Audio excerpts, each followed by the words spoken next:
Hey, welcome to 23 Degrees Sideways, Coyote in the Highlands. I don't know what channel I'm on right now, right? As usual, I'm going to completely change topics because I'm really not good at staying on a topic, staying focused on my thing. I'm on the third floor of a hotel for some reason having to do with travel, and there's people in the parking lot talking, and I don't care. I'm going to keep the window open because it's a very nice evening, even though there's no screen, which is a little weird. So, I want to talk about ownership of facilities and identity, but I'm going to do it in kind of a roundabout way. And we're going to talk about road trips more than nomadism, but a little bit of both, but more road trips. And it's all going to make sense in the end, I promise. You just have to wait 12 or 15 minutes or whatever.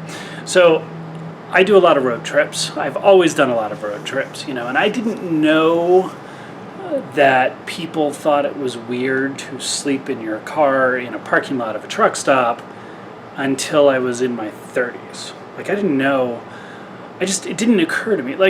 So in the novel The Right Stuff, there's a little section in one of the chapters about one of the couples where that's what they do. They road trip and they go see the country on their leave, because it's all military couples, right?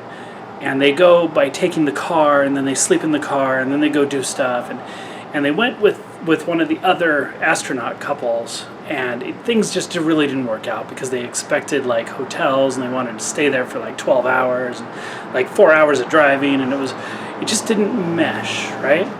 Well, and the thing is that to me, that idea of you're on a road trip, sleep in your car, it never struck me that wasn't at least normal enough that everyone grasped the concept, But apparently a lot of people don't. Among those who do, let's just to explain things, especially if you come from one of the alternate worlds where people road trip differently, okay? Not everyone sleeps in their car in the same way.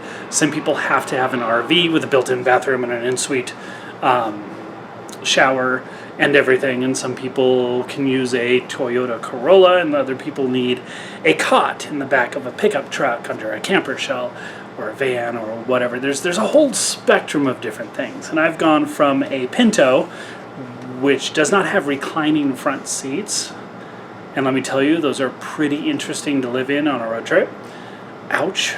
To, a 29.5-foot RV. I've done kind of everything, My first RV road trip, I didn't even know how the toilet worked, right? There's no one told me any of this. They're just like, oh yeah, I get this RV, it's cool, look, RV, you have RV now. I'm like, okay. I didn't know shit about how to shit. Anyway, road tripping, a lot of people who do the spend the night not in a hotel thing, right? Or not in a hotel all the time. Something like this is an exception and a break, and then you go back and you spend 3 or 4 days in your car. And again, it depends on what you're doing, depends on where you are. If you have a meeting, I happen to have some stuff I have to do, so whatever. If you're road tripping, a lot of people have kind of different feelings about this. So people with van build-outs, or Class Bs, which is a professionally built-out van, or a camper, Class C, Class A RV, traditional RV, or a trailer, they'll often do between, if they're not necessarily hyper mobile, but if they're in the process of moving between campsites or RV parks or vacation spots, they will boondock. Okay, and boondocking for an RVer means camping in a Walmart parking lot, or a Cracker Barrel parking lot, or an Ace Hardware parking lot, whatever it is. And just parking the RV, setting down the stabilizing jacks, and just kind of hanging out, Watch a little TV, don't run your generator if it's annoying people, but watch a little TV, eat a little dinner, go to sleep, whatever. This is one of the things about RV crowd that I don't get, is that I've never really done the standard American life, so I don't have a couch and a TV and a dinner time. So none of this actually makes a whole lot of sense to me. But this is what people do. They have their home, their traditional American home on wheels, and and it drops all the way down to the guy who's mostly out there camping and hiking. But when he's traveling between, the East Coast ranges and the West Coast ranges, he boondocks at the Walmart parking lot. Well, there's a whole different side to this, too. And a lot of RVers and a lot of road trippers will kind of mix this up, all right? The hypermobile tend to do less of the Walmart. But the mixing it up part is stopping at truck stops. So using a truck stop or a gas station that has kind of a truck stop vibe, I guess, highway gas station, using their parking lot overnight as a place to sleep. The truckers do it. It's pretty common. It's the business model of these places. It's how the diners stay open. It's how they sell their coffee. And a lot of them will have showers, like $7 to $10 you get to take a shower, and it's really awesome. And some of the new ones, the showers are just, they beat anything except for a fully upgraded Las Vegas suite for comfort. These showers are like tits. They are amazing. 2 shower heads with a third nozzle on a hose and fans and blow dryers, and you're just like, wow, all this for $7. It's pretty cool. We'll get to that. That's part of the ownership thing. But, and you have different crowds in this. You have people who think that truck stops are a dangerous and shady place to sleep, which I don't understand. All the trucks have logs. All the trucks have GPS trackers. Most of the trucks have cameras. All of the truck stops now have like 500 cameras. There's, unless you decide you're going to park in the middle of a gypsy encampment and get caught up in some weird psychological game, generally you're pretty safe. You're possibly safer than you are at home. I'm not saying there is no petty crime. But, yeah, don't park right next to the obvious meth mobile, and you're probably doing pretty good. The truck stops are good. I think the truck stops in a lot of states are actually safer than the rest stops. Not that the rest stops aren't safe. The rest stops are extremely well lit now, which is actually kind of annoying, and you better bring some blackout curtains for your car if you do the rest stops, because it can get stupid. Like a lot of the ones in the Southwest, the lighting is so insane. You can read by the light like a mile and a half away. And I live not near. I live like 40 miles from one, but I live near enough to one that I've tried this. You can actually read a book from like a mile and a half away in the desert at night. Those things are so insanely lit. On the other hand, they tend to have very decently accessible bathrooms at all hours, which truck stops can get a little crowded and uncomfortable in the mornings if you want to brush your teeth and stuff, because there's a bunch of truckers waking up in the morning and they're all guys, and I'm a guy, and if I want to go in and brush my teeth, I sometimes have to wait in line. It's a little kind of fucked up, right? Fortunately, I was in the military. I can get a half a coffee cup, like 3 ounces of water, and toothbrush and a dab of toothpaste, and I can figure it out, right? I don't need running water to brush my teeth. It's kind of nice once in a while, but, it's not a big deal. Truck stops, of course, provide you with that wonderful exchange of money for coffee and ice, and if you are so inclined, donuts or meat sticks or whatever in the morning. That's really cool. There's a lot of advantages to a truck stop over a rest stop just in those basics. And I feel like rest stops could have done better. In the 90s, a lot of rest stops had volunteer groups that would do coffee and donuts. I mean coffee at 2 in the morning. I used to get coffee at 2 in the morning on the rest stop on I-5 up in Oregon. And it was pretty bitchin', honestly. I did that drive a lot. And so you've got that. But what you don't have, unless you're in a fancy RV and you have an ownership identity thing, what you don't have is a bathroom. Generally speaking, when you're road tripping, and road tripping can be semi-permanent. Like some of these road trips, you're going for 3 days. Sometimes you're relocating. Sometimes you're doing some life changes and you're out for 3 weeks. Sometimes it turns into 3 years. Sometimes it's seasonal. In any event, road tripping is a little more than an overnight experience for a lot of people. And the idea here is that you have to, all of a sudden you don't own a bathroom.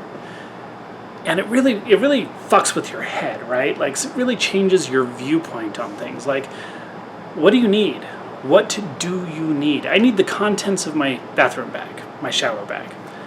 I don't really need anything outside of that. Like, do you need to own the shower nozzle? Do you need to own the shower nozzle? Do you need to own the leak in the bathtub? It's the same question, but it's a different phrasing. Do you need to own the mold problem in the cleanup? Like, if you ask these questions the right way, all of a sudden ownership of a bathroom kind of sucks, right? It's all downsides for something where if you want to pay $5, you can get a better shower at a rest stop. And this is, of course, a drastic change in life circumstances, whether you're staying at home in the home you own or driving around the country. So, the questions are not necessarily tightly correlated, but it's important questions. Like, what do you need to own? What do you need? What are the downsides to this? Now, then you get into the people like the Davos group, where like, you'll own nothing and you'll like it because you'll lease everything. Well, that's a different concept entirely, because now if you have a bathroom in an apartment, you're renting the apartment, but you're still responsible for that bathroom. You have to clean it. You have to do the things. You have to report on problems. You're actually responsible for that. If you don't tell the landlord there's a leak, then you're responsible for damages. Like, okay, so you don't get the ownership upsides, whatever those may be, but you get all of the ownership downsides, the responsibility for the stuff. Everything except having to actually fix it. Okay, so let's step back from that, right? We're not talking about apartments. We're talking about, say, renting a shower. Truck stop, $7 shower, $10 shower. Or hotel room for a night. Or whatever it is, right? Gym membership. Well, now, everything you actually need to own is in your shower bag. So you're pretty comfortable there, right? Like, you don't have to leave your toothbrush at the gym or at the truck stop. It goes in your bag. Like, you own all your stuff. But now you don't own any of the responsibility. You're not freeloading. You're paying for that responsibility to be taken care of. It's a perfectly normal free market transaction. You pay someone money, they provide you with a clean bathroom, and they clean it when you're gone. They get paid. Cool. Capital investment, capital cost is building the bathrooms, the showers. Okay, cool. There's nothing here. This is like the capitalism at the most basic, because it's going to be very lightly regulated, okay? And there's not a whole lot of space where you can have some chain come in and dominate the market or something, right? So it's pretty close to actually free market, like being free market. So it works really well. There's no guilt. There's no limit. There's no need for you to feel guilty in a social, societal, cultural sense for being a freeloading, no good bum because you paid for a shower. You paid. They provided a service. But it's not like an apartment, because it's a very short-term contract. You pay, you go in, you use the shower, you leave. Way different, and it's really awesome. But it brings up this question. What do you need? What do you need to own? What difference does it make? All right? Now, I'm coming from a place where I know how to clean myself in the woods. I can go camping with a couple gallons of water for a couple of days, and I can keep myself clean and hygienic. Doesn't mean I'm not going to want to shower later, but I can do it. So I'm not dependent on the existence of a truck stop shower every day. I'm able to go actually do a solar shower if I'm out camping. I have options. I can do a cold shower. I know how to bathe in a lake. All this stuff. It's various different things. And it's all important. because what it does is it increases my freedom level around this topic. I don't have to think. A lot of people in the RV community are in the RV community because they have to have a bathroom. They've been culturally trained. They have to have a bathroom. There has to be a shower. There has to be a sink. There has to be a toilet. Sink can't be the same sink that you use in the galley kitchen. It has to be the bathroom sink, and the toilet has to be this, and the cabinets have to be that, and it can't be the same cabinet and mirror that you use in the galley, the kitchen again, for boat dwellers. It's a galley. Because it's the bathroom one. There's cultural programming here. We got to deal with that. So for a lot of people, they have to have a bathroom. A lot of people, the whole point to having the RV for going camping is literally to have a bathroom and a shower. Well, I'm totally free of that, right? I can do all of that any way I want. And it just so happens that the most convenient thing for me is to have access to a truck stop shower on a road trip when I want it, or a gym. If you do gym membership, that's fine. Both actually is the way to go in my opinion, but I'll get into that. But this is about ownership, and because I'm freed of worry, the ownership is my shower bag, and that can go with me anywhere. And that's a completely different mindset, worldview. I talk about this in terms of what do you need to live? Do you need a pillow, your towel? The Hitchhiker's Guide to the Galaxy. You always have a towel, vehicle, whatever it may be, your homestead. Do you need a teepee or do you need a rock fortress?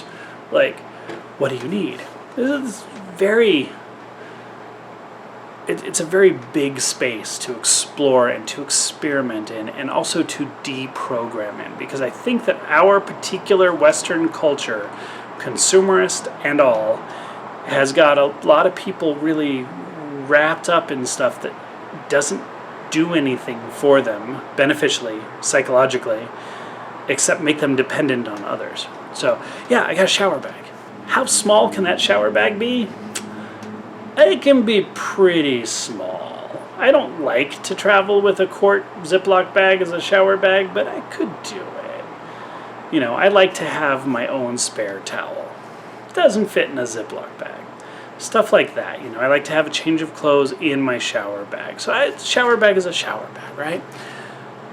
But my ownership, my need, my self-identified need to keep my identity as a productive, good human being, I need to own the shower bag and have access to other things in a reasonable sense. My life should not end if the truck stop is closed that day. Okay? My life should not be over. And I really shouldn't feel put out either. So, that's it. And that's basically the whole video, is we're talking about need and identity. What do you need? What do you actually need to own in your bathroom, and why? For me, it's a little bag. I'm pretty good with that, right? Can you get there? I don't know. Should you? Really good question. How integrated with society do you want to be? Stay sideways, and I'll see you on the next one.